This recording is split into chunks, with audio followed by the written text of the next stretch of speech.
I Something's not adding up, though.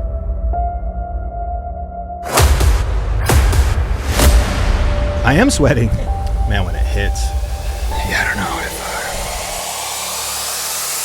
What's up, guys? My name is Andrei Jikh, and I am joined here today with my lovely co-host, Jen Kramer, and our very special guest today, Sean Cannell. This is going to be epic. Sean, welcome to the show Inside a Sauna. Welcome. Thank you for joining us. As the sauna heats up, it's going to get hotter. We're going to start at level 1, and by level 5, it's going to feel like over 500 degrees on your body. I'm excited. You're going to make it. I hope. In you. You got this.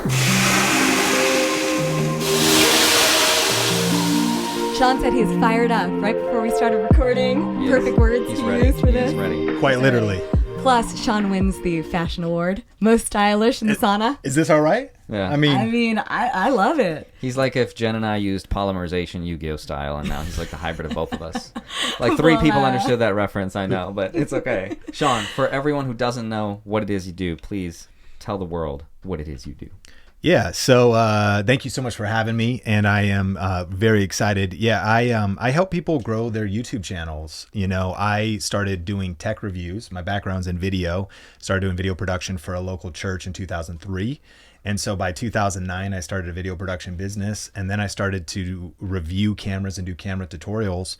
And fast forward to today, now it's a team of over 22 people, I think, W-2 employees. And 22. Yeah. Jeez. And just on a mission to help people figure out their cameras, figure out lighting, figure out tech, and then also figure out YouTube strategy, how to get views. And wrote a book called YouTube Secrets, and it's been a wild journey. So definitely want to dive into some of those YouTube secrets that viewers can apply if they want to grow their own YouTube channels. But first, when you said you have 20 W-2 employees, what was the process like of getting to that point? Did you start working by yourself and then gradually develop a team? 100%. So, I mean, I think, especially for this YouTube creator world, you start as a solo creator, and it's very lonely too. I mean, you have to motivate yourself when you're taking 7 hours to edit a video and you get 7 views, and it's super discouraging. But over time, I was doing it as a side hustle. I had other jobs. And then I started to get a little bit of money coming in. So then it was like a freelance video editor. It was like someone kind of volunteering or doing kind of like a low paid internship from my church. And then it was eventually someone that joined the team named Heather, who we met on Twitter. And she kind of worked for free at first to help us grow. And brick by brick, we started to just kind of be for probably too long, I was just a social security number. I was just an EIO. I didn't have a business. I was just a sole proprietor by default. No business structure, no LLC. I mean, actually well into like 700-800K a year. And so then we started to get a little more, my wife and I are the 50-50 owners of our company, Think Media. And we are small town kids, college dropouts. And what do we know about running a company? So even that, we were figuring out budget, HR, all that kind of stuff. So it was about 2019 that we finally became an S Corp, finally started to just add one person at a time. People moved from contractors to actual employees. And it was just the grind of figuring out how to be a leader and actually move from creator to CEO. No, it's so crazy. I'm so excited to talk to Sean because I remember in 2019, I want to say, you would actually host these meetups in person here in Vegas. And I remember coming to a couple of them. And at the time I had maybe 20 to 30,000 subscribers. And you were mobbed by, I want to say, at least 50 people that are basically worshiping you. They're like, Sean, how did you do this? And you would give these amazing tips. And it was one of the coolest times at all these meetups. But I would say you're one of the few creators who's found a perfect balance between being an entrepreneur and being a creator. And I feel like every successful entrepreneur I've ever met has always wanted to be a creator, right? Like they've reached this point in life where there's not much more that money is going to buy them, but being a creator and having an influence matters a lot more. And every successful creator I've met has always tried to leverage their influence to build some kind of business. So it's almost like the grass is always greener on the other side, and you found this, I want to say, really good balance where you kind of exist in this middle space between the two. So I think you said that in 2015 you had like 16,000 subscribers. Yes. And then you crossed over to your job where you replaced your full-time income in at 20,000 subscribers. Yeah. So the story was in 2015, I was freelancing all year, and I had transitioned out of actually being a pastor at a church and formerly a director of communications. Now I was 3 main clients. One was paying me $2,000 a month. One was paying me $2,000 a month, and the other was paying me $1,000 a month. So we're making about $60K a year. We moved back to Vegas. We were in California for about a year and a half. And I'm trying to build YouTube up on the side, that online income, which is already is maybe $100 in AdSense a month, $250 in affiliate marketing. And then I've got these clients. And fast forward to October 2015, I get a call from one of the clients. They're like, Sean, we're actually hiring a full-time staff person. We got to let you go. So I was like, bummer, lost one of the $2,000 clients. No big deal though. We'll keep it moving. Second week, phone call, bring. Hey, Sean, you're fired. Okay. And that was another $2,000 client. So now I'm like, okay, we're down to $1,000 client. And then the third week, week after week, I got a call and I was like, figures. This is the kind of month we're having. Wow. You don't even, and sure enough, they let me go as well. So all 3 freelance clients let me go. And I was doing like video production, video editing, and YouTube channel management for others while I was, chipping away at our channels. And so after the 4th week of Ben and Jerry's and Netflix and kind of being discouraged, I decided to go all in. I got some great advice from a mentor that was like, at some point in entrepreneurship, you have to jump off the cliff. It sounds like God just kicked you off the cliff. It's your time to fly.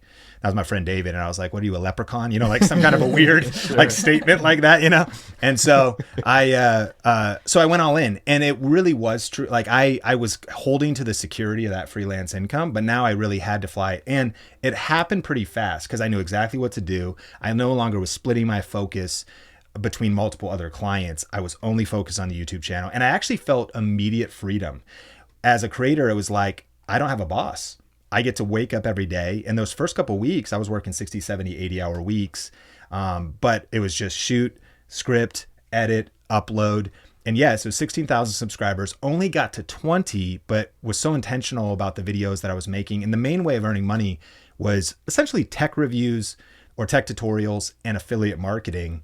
And between November and December, by January 2016, I earned something like $4,500 from the Amazon Associates program. So I had nearly replaced, and then AdSense made up the rest. So I'd replaced all that freelance income, but this was now passive income. It wasn't just one video. These are now ranked videos, search-based videos that keep getting views. So then I kept adding to it, which was a nice lever because YouTube gets you, your past videos can still earn you money, especially if you're making more evergreen type content. And so then I just started to stack. And so as revenue built, then it was, immediately start thinking about building a team and or how is this going to be sustainable? How did you decide what kind of content to create at the time? Because I remember in 2015, not a lot of people were looking for content creation. I remember this because I left my job in 2017. Yeah. And it was impossible to get a job interview here being a videographer. Nowadays, you say you're a videographer, 1,000 companies want to hire you. Yeah. What sort of, how did you come up with the video ideas back then? Was it Google-based results? Yeah, I mean, one of the key things that even in today's world where suggested traffic and really your style and Graham's style that's the biggest way to go viral and get major views.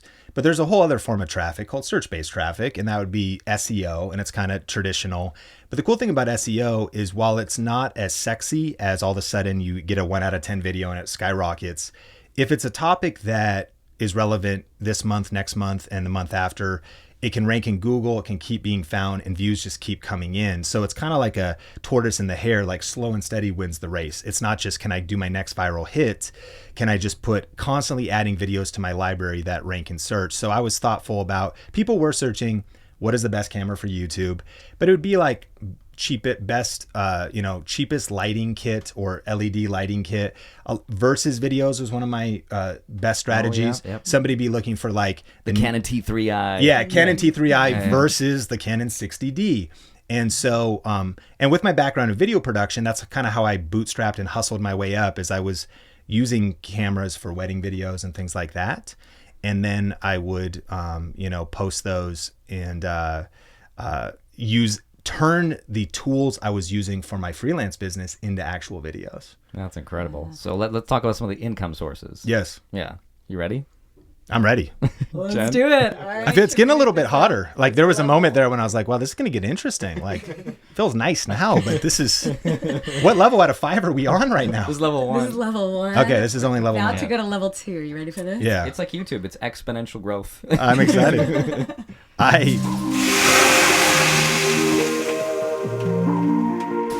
I hope my answers stay coherent. That really wafts up here. Oh, it's just we're just getting started. Oh, great. It's I think it's Squeegee Time. That's right. Cool. Okay. Yes. It takes a couple squeegees before it like unfogs.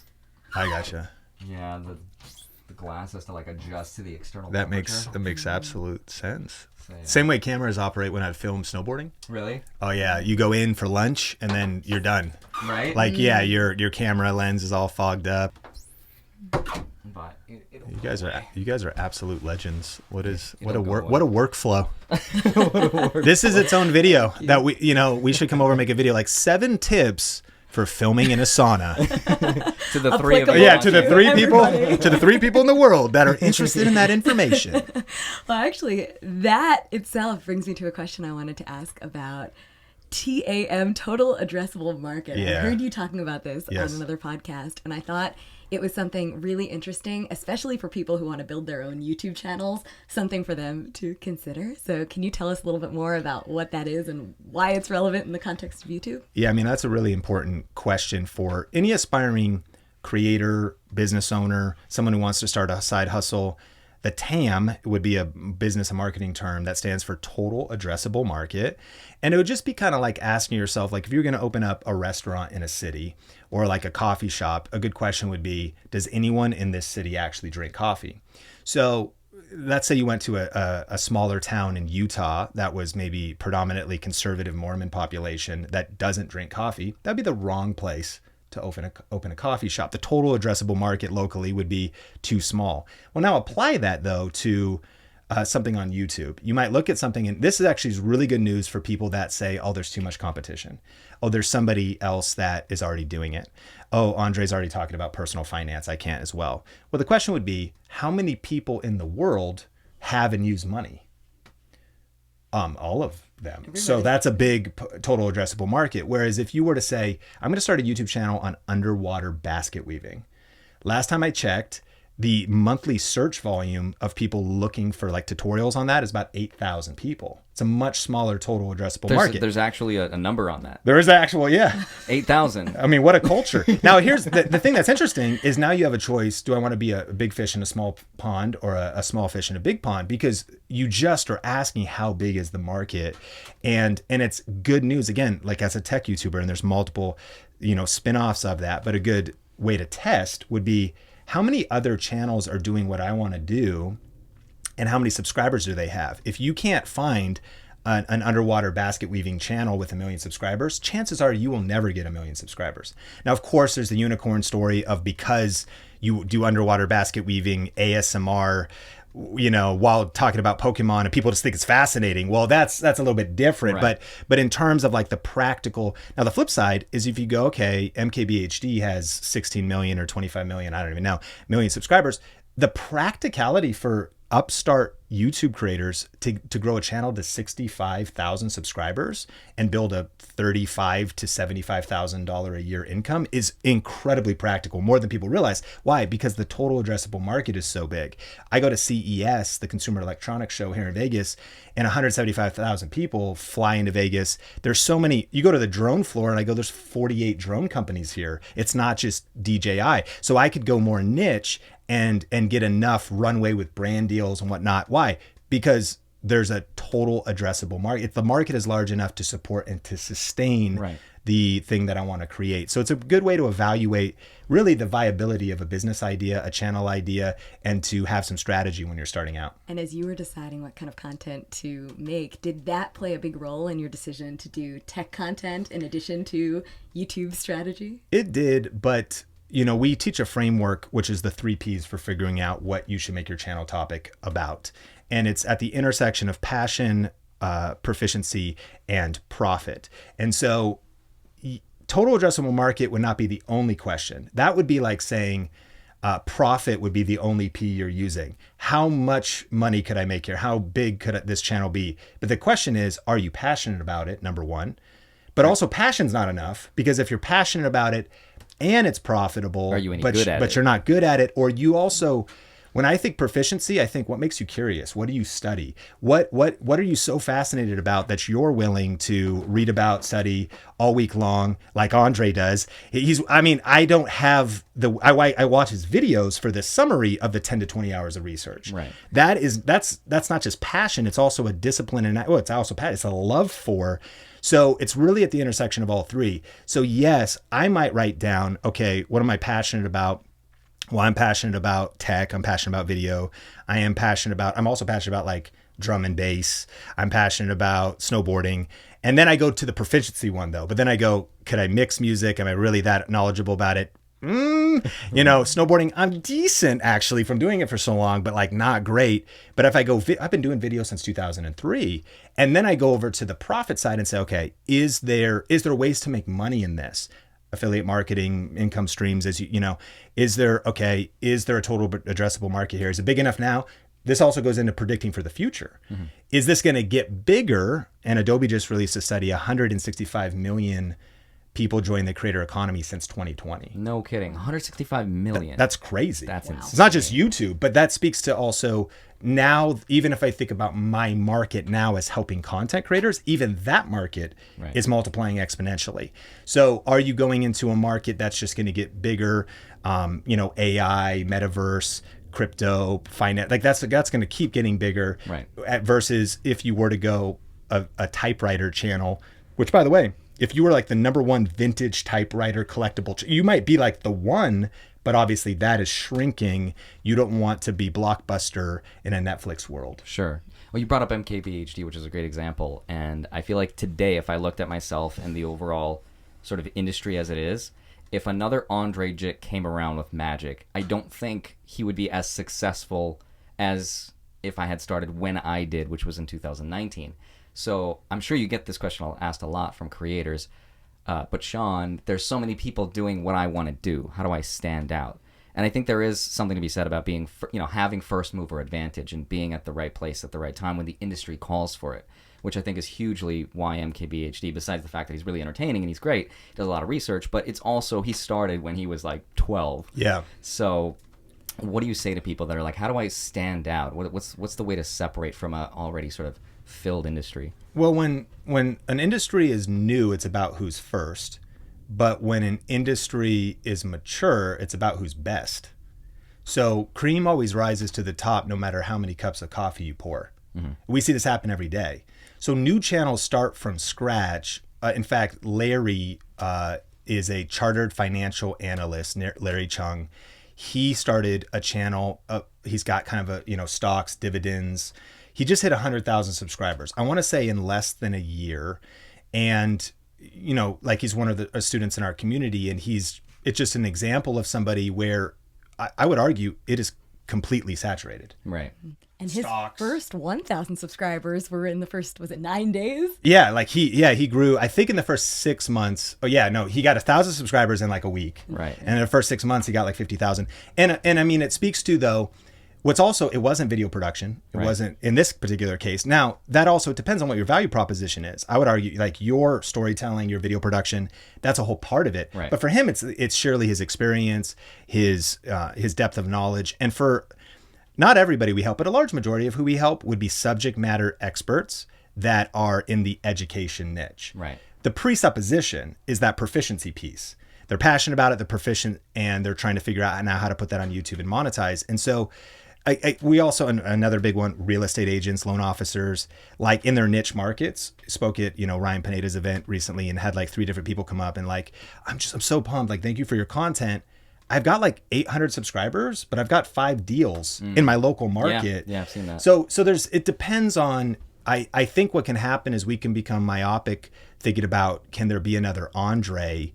And the answer I would also say is yes. And maybe not to be so blunt, but if you're the Pepsi or the Coke, they're the Sam's Club, Right. But that can do well too. Extremely. And they, again, to that end where you're doing very well and having incredible growth, but they could do also incredibly well and be like, wow, I left my 80K a year job. Right. And you know, and find the niche within the niche. So I really believe that saturation is a myth. Right. No. But I don't want to overhype Right. the dream Right. to say like, you got to do the work, you got to learn, you got to find, there's a good book called Positioning. You do need to find your unique position, your unique angle on the angle. And then you also just might outlast people. I've been on the YouTube world. I've been to like 8 VidCons. You know, Benji, the co-author of YouTube Secrets, we go all the way back to 2010. The first YouTube channel I started was in 2007 for my local church. Point being, I've seen people come and go. Yeah. And Steve Jobs said, business is a game of attrition. If you just don't give up and you keep standing, you might start today. It might feel small for a while, but some other people even, they might just say, I'm done. And so vacancies will open up in this. I've seen it happen time and time again. Interestingly enough, the creator economy has an interesting level of turnover, not because people, you know, they don't reinvent themselves, they burn out, there's other things. So all that to say is, I hope that was helpful in terms of. No, that's extremely helpful. I've been doing this for 4 years almost, and I'm like a baby on the scale of YouTube. But even then, I feel like a dinosaur at this point. 4 years as a creator is a long time, but I think you're absolutely right. One of the challenges of this game is just lasting longer than everyone else. Yeah. It's an interesting journey. Well, okay, so speaking of, I never got to ask you about the income sources and how sort of you've broken everything down. That'll be a good level 3 question to dive into. Yeah, from a creator's perspective, I think people would love to know how much people could expect to make from however many income streams.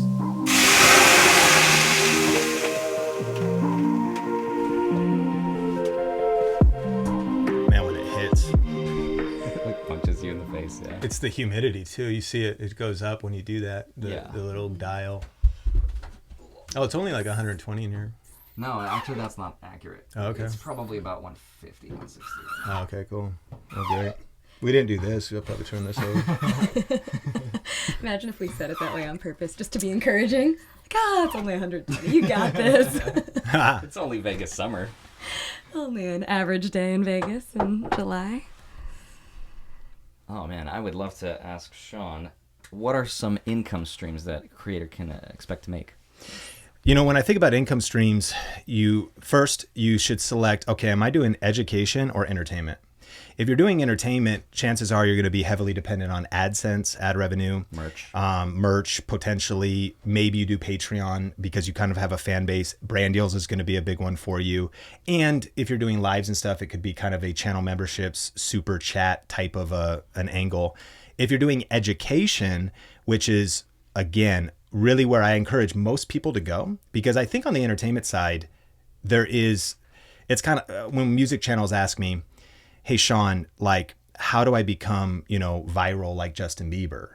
And it's like, well, I don't know, make songs and sing like Justin Bieber. Right. Like, doing cover videos of popular songs is a tactic and a strategy, but to get signed by a label, and so there's a talent gap that you have to have self-awareness for. I would encourage people down that road, but self-awareness of talent and perseverance. On the education side, I just think it's a lot more practical. I've seen people with, again, not the highest levels of charisma, not the highest levels of talent, but that transfer knowledge, and they build $1 million businesses all day, every day. Because on the education side, you have, I think, the opportunity to productize in things like online courses. The e-learning industry now has multiplied since the pandemic. It's going to be like $1 billion $1 billion a day industry by 2025. That's numbers even higher. And that's just wild. You think about how much money is flowing into e-learning. And so that could be online courses, workshops, events, coaching, consulting. Just did a coaching call today with Dave from American Business Heroes, and he's helped all kinds of local businesses grow. He's got his channel's under 100 subscribers right now. He's just getting started, but he's a subject matter expert, and he can come into a business for 2 days and help them grow their revenue, fix their employee problems. So it's like that kind of idea. So when it comes to income streams, I could break them down in kind of what we do at Think Media if you're interested. But I think it's first picked entertainment or education, which is another way of saying, what's going to be my business model? What is my YouTube money plan that best fits my channel topic, my style, and even also what I create? Because to also, a lot of people put out online courses that are not great. one of the things to think through is, do I even want to teach? Like you're positioning yourself as a teacher. Right. And I think you want to do anything, you want to do it ethically, you want to have something really valuable to say. So it's a skill set that might come naturally. By the way, it comes naturally to teachers, ESL, learning English, huge niches. Right. Gabby Wallace was just in Business Insider. We interviewed her back in the day. She's taken her profits, put it into Airbnb.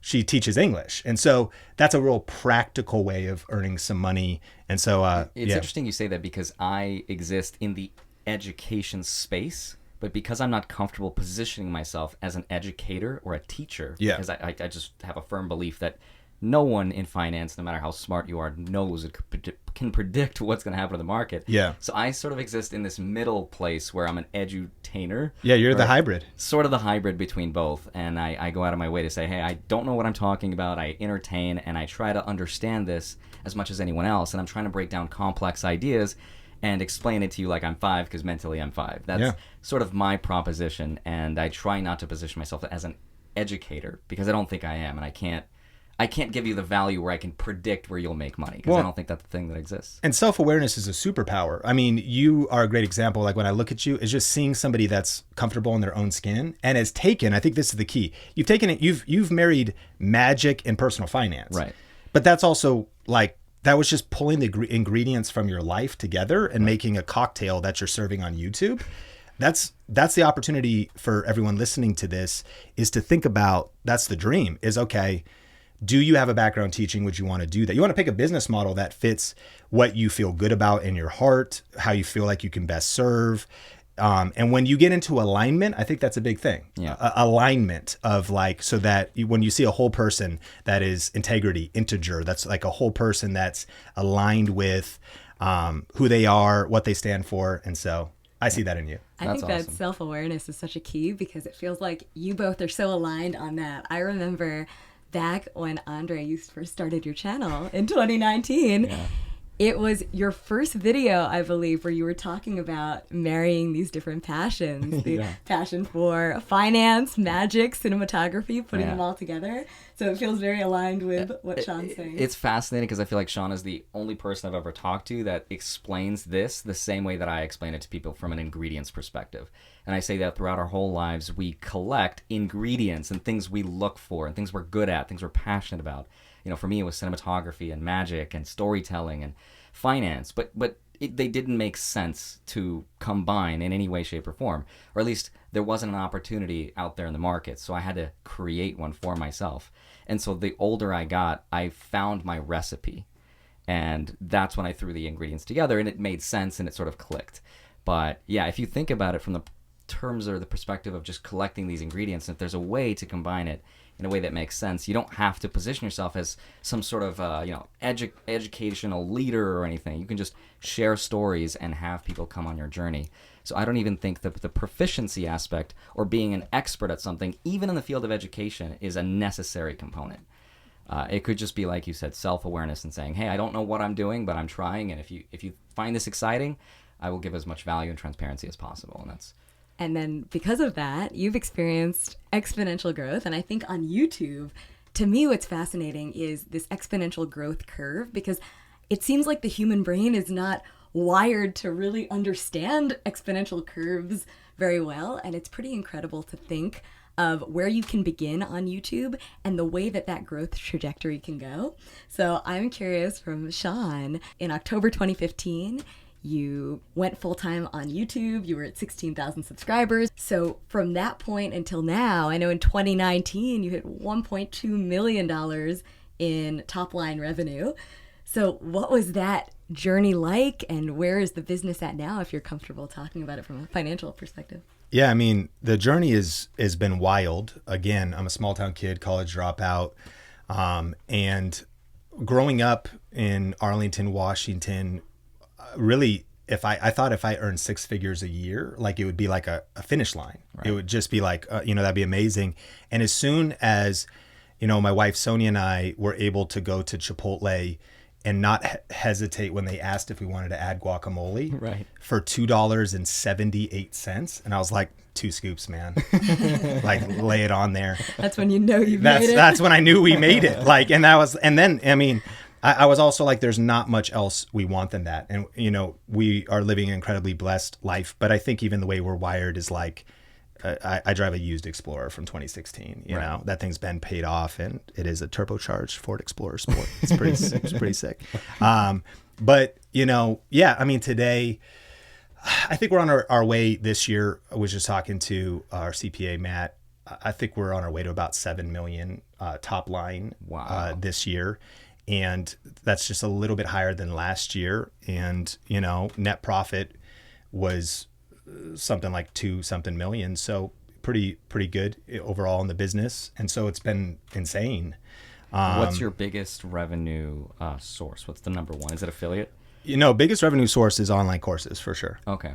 And the pie chart though breaks down. I mean, brand deals is pretty significant, about $1 million to 1.5. Affiliates is $500,000 or more. Ad revenue is about $500,000. And then this year was also unique. Like, we did Grow a Video Live. It cost us $917,000 to run that event. Worth it though. Yeah, it's an incredible event. So I mean, well, that's also when you think about top line revenue too. You think about like that drives ticket sales, but there's $1 million that was kind of like a wash, and we ended with about 1.3 on that. So it's $400K positive, which is amazing. But yeah, and you know, it breaks down to book sales is actually pretty amazing because we do a lot of units of YouTube Secrets. I mean, through Amazon. Yeah, and it's self-published, so you get like $850 a unit on the physical book. Mm-hmm. If people sign up for a trial, or you get either $5 or $10 from Audible. What's the percentage breakdown? 70%. 70% for the creators. Got it. Yeah, 70% for the creators, and then same on the Kindle, so $5, but you get like 3 out of the 5 or so. How hard do you push it on YouTube, or is it just a link you leave? Well, we just released the second edition, so it's completely rewritten. So not very hard at all, but really hard over the last few months. Got it. And so totally rebuilt, a lot of energy, rewrote chapters, rewrote the whole thing. And so, book sales and course sales and events, you know, but yeah, those are some of them. That's incredible. And then most of the expenses, I'm guessing, is the team. By far, yeah. So team is a big, no office space, home offices. Right now we rent Anderson Studios, which is Kyle's house in Las Vegas. He has like a dedicated, maybe 800 square feet or 1,000 square feet. So we're pursuing some of that, especially even over the next couple of years, thinking about commercial space or, just kind of working through that, but pretty lean overhead. We're also, digital advertising is big for us. Mm-hmm. You know, if there's different levers, the 2 biggest levers that is unique, I think, to think versus some of our peers is the team factor and the digital advertising factor. Meaning, I probably spend 10 to 50 times more than some of my peers on team, and probably 10 to 100 times more on, or 50 times more on paid ads. Like, we'll spend $1 million a year on ads, which is, by the way, makes some people uncomfortable, and you certainly get your fair amount of comments just because as soon as you start bothering someone in their feed, which is a wiring, that's like another self-awareness piece. Like, are you willing to get your message out there and do that? And so some maybe don't do it because that's not something they want to do. And then I think most might do it because it's complex and figuring out how to do it successfully. So I have a question about the team and a question about paid advertising. Yeah. I'll dive into paid advertising first. Paid advertising. Have you found that ever since the Apple iOS 14 update, it's a lot more difficult to track the ROI and whether it makes sense to do those ads? Yeah, I think it, you know, a couple people, I think Henry Ford said the business owner who stops spending money on advertising is like a man who tries to stop the clock to stop time. I butchered that quote, but maybe but whatever it is. And so it's sort of like Russell Brunson, ClickFunnels guy, says like the person who's willing to spend the most to acquire a customer wins. And so it's sort of like iOS 14 messed a lot of people up. I just was talking to a friend who had actually he was trying to sell his business at the time. Mm-hmm. And it knocked down the evaluation of his entire business right at the wrong time because the cost of acquisition got completely disrupted. Where we sit is, I think I started with some of those quotes because it's a mentality. A lot of my peers that are dependent only on paid traffic are really struggling. And that's actually kind of the example. These individuals did not really have organic content. Again, on the flip side, there's some people who rely only on organic. I think for us, what's helpful is both. Right. And therefore, that is how we do advertising profitably. One, we've got a dedicated team member. That's helpful. I hope that we're good at it in our messaging, and that's helpful. But the fact that we can target or retarget, like for example, very tactically, I'm super excited about vertical video right now. In particular, Facebook Reels, which is just weird to say, but we sort of were focusing on TikTok, yes, uploading YouTube Shorts, but then we realized we're throwing these same videos on Facebook Reels. We've had 6 million views, 10 million views, 15 million views, 20 million views. I've never seen so much action in Facebook in my entire life. And everyone thinks Facebook's dead, but the punchline is Facebook and Meta is arguably still the best ad platform. I mean, it's but you have YouTube ads, TikTok ads, Google display, but so it's the commitment. And I think that's the skill set. That's a very modern Swiss Army knife kind of skill set of thinking we have organic content, vertical video, truly great content. But then if you can retarget millions of views, your cost on those retargeting ads is lower. So that was a long answer to your iOS 14. We were not dependent on that, I think, because of doing both organic well and then paid being offset because of the organic. Right. And What you was the said you second question? have the second question was, you said you have a dedicated team member who works on paid advertising. When you're thinking about building a team, because you invest so heavily in your team, what have you learned about hiring since you started adding team members, and what do you look for? What does that process look like for you? Yeah, I think let's go macro. I think first is just going a lot bigger in the mindset, because I think people are afraid of hiring a team, and absolutely you could lose money in the short term. But I just shared our top line numbers with you. It's going pretty well. Gross, literally we're spending $5 million a year on our business. So it's but then there's 2 million left over. And of course, for some listeners oh, Sean makes 2 million. Well, technically that would be true. Sean and Tony did, but I mean, we leave money in the business, taxes, if we're not good with tax strategies, there's $1 million gone, or whatever. So all that to say is, but think about that when it's all said and done. I also think there's a vision of building a community, because I care about team culture, creating a place that people love to work. And that's self-awareness as well. I think for some, I heard someone say, stay small, keep it all. Right. Great. But I actually love, hopefully, the community we're building, trying to create a place, performance-based compensation. We're thinking about how are we doing private equity. We're thinking about all these things as there's amazing people helping us build Think. And I want to build that family, that team. And so it's part of the vision. On top of that, when it goes to hiring, we really have 5 C's. And the best place we've found people is from our community, because they're usually already bought in and already listening. So they're a VRA member as a Video Raking Academy, or they're part of our podcast.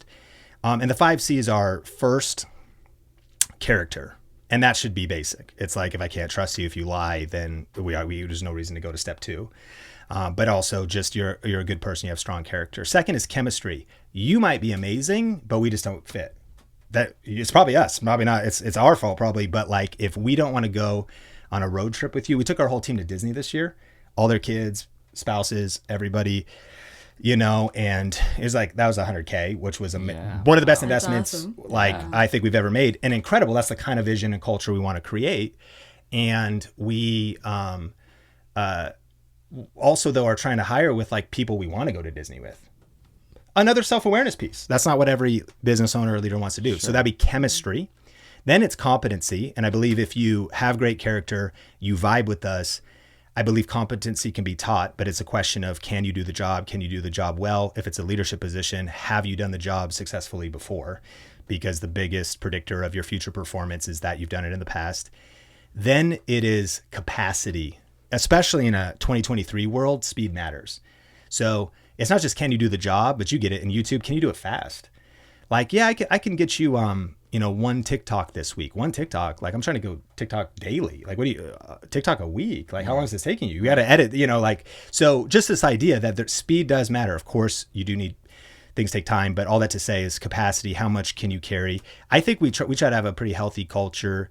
We've made changes our whole theme this year was at your best. And I mean, I don't think we're amazing, but at one point, one of our team directors was like, why don't we get federal holidays off? I was like, great, federal holidays are off, W-2 employees. We're giving not just your 2 weeks off, but like extra flex days for Christmas.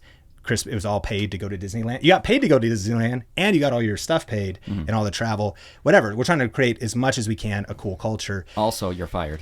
Okay. Yeah. And Elon Musk style on Twitter. So funny. Yeah. And I think for all of the employees that, were given a bad, like they go into Twitter and do nothing, that's not Think Media. It's like, it's high standards, rest and run kind of a thing, capacity we want to build. And then finally courage, which simply means, are you willing to continue to grow, get uncomfortable, make bold moves? We are an advancing company. We are, we're moving forward. And, one thing you can be sure that's happening, I think media has changed. By the way, one thing you could be sure that's happening in the creator economy, probably the wrong industry to be in if you're uncomfortable with having to move fast, pivot, or reinvent yourself. So anyways, those are kind of the 5 C's. And what's been helpful is I'll like throw those out when we're doing hiring, and it's kind of a pre-filtering. People will listen to me talk about those on a podcast and to some degree self-select. And then we just go through an interview process, group interviews, try to write good job descriptions. But by the way, very difficult. Yeah. Like, I mean, hiring is a tough one. It's time consuming. Heather Torres on our team has been helpful with that. She's your COO. Yeah. And learning a lot from Alex and Layla Hermosi in particular. Yep. She's kind of like bringing op stuff that other awesome. people. Absolutely. So we're trying to Amazing. really learn from this. And then our team has adopted system. We used to not have an HR department. We have HR. And I mean, by the way, there was no like 5 C's employee handbook. I don't even know if there's an employee handbook right now. There wasn't any of that stuff early on. It was like, you had to innovate it all. Yeah. Well, it was also like, do you like Think Media? Yeah. Are you alive? Yeah. Are you available? Right. Great. You're hired. I mean, so early on, I think it's really, there's so many different stages in business. And I think we're going into year 7 or 8. So it's just different at 7 or 8 if you keep building than it is at year 2. That was like, hey, Ron, can you help me film videos? It wasn't like, do you fit the 5 C's? Now, chances are you kind of have people in your circle that you vibe with, but yeah, it's been part of the Something's journey. not adding up, though. You're not sweating. It doesn't make any sense. I am sweating. You're like barely sweating. I'm dying over here. And Yeah. your face is just You're starting doing to great. get moist right I'm now. focused. I mean, I don't know what it is. You're dialed in. I feel challenged. I think it's the Gatorade. It's keeping you hydrated. I don't know what it is. The tip of this is like really hot. Careful. Yeah. Actually, it's crazy. They did a study where being a YouTuber, I think, is the #1 sought after career by Yeah, children. children. Yeah, more than being an astronaut. Yeah, it's insane. But, it sounds like a glamorous lifestyle, but I kind of want to go to level 4 and ask you, what are some of the downsides of what it is you do? So let's go to level 4 while you think about that. Well, I guess, especially because it's heating up, wow, that humidity really hits at first. It does, yeah. It does kind of dissipate. Yeah. It's that first 20 seconds or so. I feel like this could go dark really quick. And the disclaimer is like, I'm a very optimistic person. You are. You're one of the most optimistic people I've ever met. And I look at the bright side. But I think, some leaders said, good leaders face reality with unrelenting optimism. So I think facing reality is not delusion. It's not ignoring the truth, or it's not being Pollyanna. It's not just painting it. So yeah. And I hate that I feel I have to hedge. I think one of the greatest skill sets I could learn is not hedging. Mm-hmm. It's much better on social media to not hedge. Just going all in on everything. Well, yeah, you just say something in absolutes, because it's not that you mean it in absolutes, but that's what triggers people more. Right. Because if you hedge the That's 7 true. ways, hey, but I want to speak to this audience This and is that. true. You trigger more people hedging. Yeah. And so my hedge though is like, I understand how privileged we are. Yeah. And how amazing we get to work from home. Especially with the business we built, the kind of freedom it gives us. But it's tough. I think being a content creator is tough. I think building a business is brutal. Entrepreneurship is something to be really self-aware. I think a lot of people could discover the self-awareness of, are you really wired to be the #1 guy with all the weight on your shoulders? Right. Or a gal? Or are you better joining a team? Right. Because So what are the downsides? I mean, right, for one, I'll go was some health challenges. I'm grateful to be in the sauna because I have repetitive stress injury. I have some chronic pain, almost like carpal tunnel, but it's not carpal tunnel. I've got nerve entrapment in my right hand from my mouse finger. I was grinding so intensely from really 19 to 32. I damaged my body. Right. Now, the cool thing is I am seeing that it's I really feel like it's not too late to turn around. I've had some incredible progress. Was able to do this crazy treatment where I got 21 injections. They drilled 6 holes in my butt. Oh my gosh. 6 holes in my tailbone and extracted my bone marrow and spun it into stem cells and injected it. PRP. I'm doing physical therapy. I'm getting better. And so, but I went so hard because it's a real grind. And and also I think so it's physically taxing. It's also incredibly lonely. I think I've heard it said, though, you know, if it's lonely at the top, it's because you did it wrong. As you grow, I think people rally around you, but ain't nobody rooting you on when like it's those early days. You have to motivate yourself, get up. You're not the underdog anymore. It's your job. Go and do it. I think employee conflict or team member conflict or partner, if you have a collab, you know, a collab channel or something, like people are people. And so relationships can be painful. There can definitely be the criticism. And I think every content creator can relate. My friend John Acuff calls it haters math, specifically for Amazon reviews on his books. He says haters math is 99 positive comments plus 1 negative comment equals 1 negative comment. Right. And so literally 99 people. You know, how many likes did the video get? Right. The math tells you 97% of people like this video. Right. And there's 286 comments that are like, thank you so much. This was so helpful. But then someone drops a comment that actually kind of like is slightly accurate and gets under your skin in a very personal way. And you just try to shake that off. But next thing you know, you're in the sauna and all you're thinking about is that negative. So you mentioned earlier, I don't know if we were created for these exponential growth curves. I don't think we were created for this much feedback. I agree. Yeah. You know, like messages, positive and good. It's overwhelming. It's like reading, John Wooden's like, you should ignore the cheers from the crowd and the jeers from the crowd. 100%. But both can get to you. Right. And mess you up. So it's so insane. When I started YouTube, I used that positivity to feed me like no other. And now, even though I could have a 97% like to dislike ratio, it's that, like you said, that 1 negative comment that affects you. And that's because you're letting the positive affect you, so will the negative as well. So it's almost like you can't let the positive or the negative feed you or drive you in any way. So how do you sort of deal with the criticism? Do you address it? Do you comment on it? I do actually. Maybe let me just go blunt on because we're already level what level? We're level 4. Level 4. We're already level 4. So someone brought up, and this was, I mean, they go, they're like, I can't believe you. How can you not have any black people on your team? Okay. And in a Facebook comment, and then they were like, they went on. And so the energy of it was wrong. I mean, it was like, okay, we could break that. But with empathy, that's where I try to go. And I also thought like there's something powerful about publicly responding because other people are listening as well. Mm-hmm. So I was like, number one, I was just like, hey, we actually have many people of color on our team. We have 2 black people. I didn't say that, but I just have many people of people of color on our team. Like we are. So that's kind of somewhat of a personal attack. Because number one, your team might even not be big enough. Right. Like what if you have a team of 1? Like, I'm sorry, I'm just stuck with the color that I'm the solo creator on. You know what I mean? Right. But all that to say was like, no, we are actually being thoughtful of that. And I actually respect the perspective. I'm like, we're being thoughtful of that. 2, I'm like, I'm not sure where you're coming from with this. Right. But I want you to know I still appreciate you. And I hope that your holidays go well. Yeah. So it was, in some cases, it's important to respond, or at least to me. In some places, it could be flat out toxic. It was probably a toxic comment. But I also try to have as much empathy as possible for just considering the circumstances that individual it is. Right. And what I've realized is actually that the majority of people are actually pretty reasonable, and that those comments can become really powerful because it also is an opportunity to not be silent in the face of someone maybe questioning where you stand or questioning what you believe. It's an opportunity to actually address it. Right. Other people read it. They see maybe the reasonable, they can make their own decision. And this also, I'm seeing this never more prevalent than on TikTok.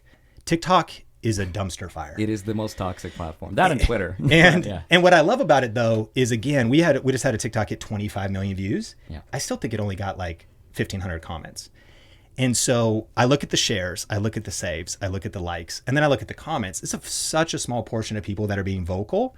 And I actually, for some reason over there, I don't care. I find it entertaining. I go, I don't know where in TikTok land. Like, these comments are hilarious. Like, and I don't take them super personal. So I think empathy is huge. I think one thing that I'm actively pursuing right now that I don't have is a therapist. Yeah. I think that creators at multiple levels, but especially creators that go to higher levels, should not neglect therapy. Kind of a hypocritical thing to say, there's been many seasons that we've invested in therapy, even marriage counseling, and different things like that. But I'm noticing in a season with the rising pressure that, man, taking care of your mental health and being able to process some of these things. And I think as a leader, it's really good to process things with your team, share things with your team, but there's also things you probably just shouldn't. Mm-hmm. Like, do they need to even carry that? Right. And so having a place, and so protect your mental health, figure out what works for you. I know some people turn off the comments. I think some creators should mute certain words, where you add certain words if someone's always critical of your teeth, your hair, things like that.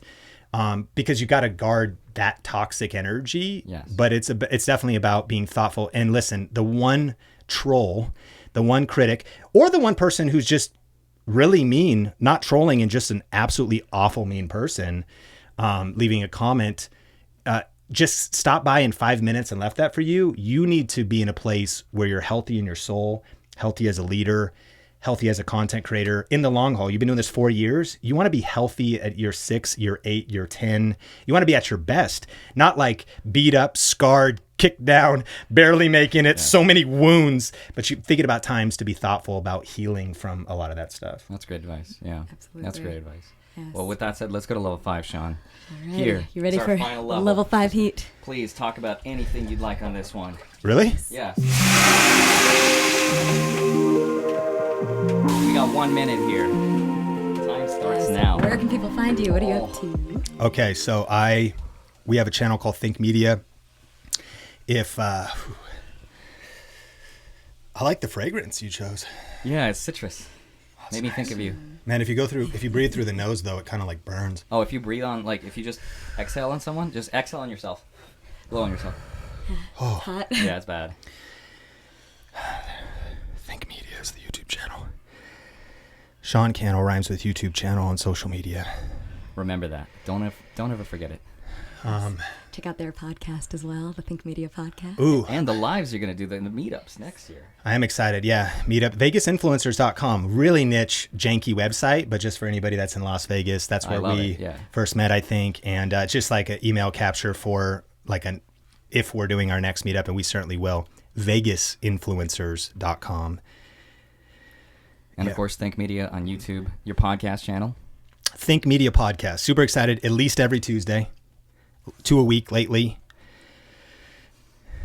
Where's each channel at in terms of subscribers? Think Media is at 2.2 million or so. Think Media Podcast just hit 75,000 subscribers. Congratulations. And then I love vertical video lately. So wherever you're hanging out, we're trying to bring you content natively there, whether it's TikTok, Facebook, Instagram. Sean Cannell rhymes with YouTube channel. Well, Sean Cannell, thank you so much for joining us. Sean made it. It's amazing. Peace. Dylan, rescue us.